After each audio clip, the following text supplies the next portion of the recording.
Hello అండి. నేను మీ జోయసందాన్ని చాలా రోజుల తర్వాత వచ్చేసానండి మీ ముందుకి. అది కూడా ఒక మంచి బ్రేక్‌ఫాస్ట్ రెసిపీతో.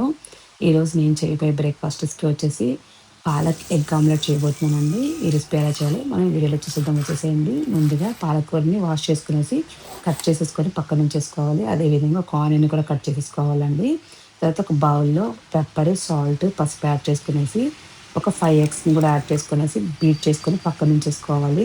తర్వాత ఒక పాన్‌లో ఆయిల్ యాడ్ చేసుకున్న తర్వాత, ఆయిల్ హీట్ అయిన తర్వాత, మనం ముందుగా కట్ చేసి పెట్టుకున్న ఆనియన్స్ యాడ్ చేసుకొని, ఒక 1 మినిట్ ఫ్రై అయిన తర్వాత, మనం ముందుగా క్లీన్ చేసి పెట్టుకున్న పాలకూరని గూడా యాడ్ చేసేసుకునేసి, కొద్దిగా మగ్గిపోయిన తర్వాత, అందులోనే కొద్దిగా పసుపు, పాలకూరకు సరిపోయినంతగా సాల్ట్ యాడ్ చేసేసుకునేసి, ఒక 2 మినిట్స్ ఫ్రై చేసుకున్న తర్వాత, మనం ముందుగా మిక్స్ చేసి పెట్టుకున్న ఈ ఎగ్ మిశ్రమం గూడా ఉంది కదండీ! అది కూడా యాడ్ చేసేసుకొనేసి, ఒక 5-6 మినిట్స్ కుక్ చేసేసుకొని, మళ్ళీ ఫ్లిప్ చేసుకొని 2 సైడ్స్ ఫ్లిప్ చేసుకొని మనం కుక్ చేసుకుంటే ఎంతో టేస్టీగా ఉండే పాలక్ ఎగ్ ఆమ్లెట్ అనేది రెడీ అయిపోతుందండి. ఇది మంచి బ్రేక్‌ఫాస్ట్ రెసిపీ అండి. తప్పకుండా ట్రై చేయండి. చాలా టేస్టీగా ఉంటుంది.